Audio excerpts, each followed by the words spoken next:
If you had to give a first-time author tips to write and publish their first book, what would they be?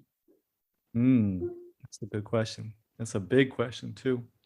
So with the caveat that this is just my advice, this is maybe a process that works for me, and Of everybody course. needs to find their own now.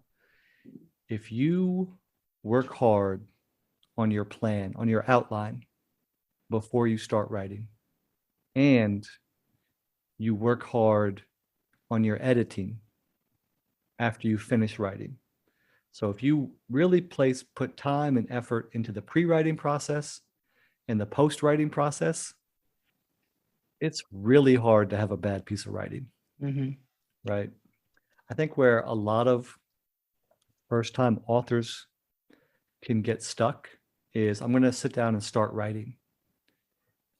And I don't know where I'm going, and the story is just going to tell itself. Now, I know I mentioned earlier the story will tell you how it wants to be told, but for me, it helps to have a plan. And I think for first-time writers, it's incredibly helpful to have a plan, to know where you're starting, where the middle is, and where you're going. Because otherwise, it's really easy to get lost in the forest.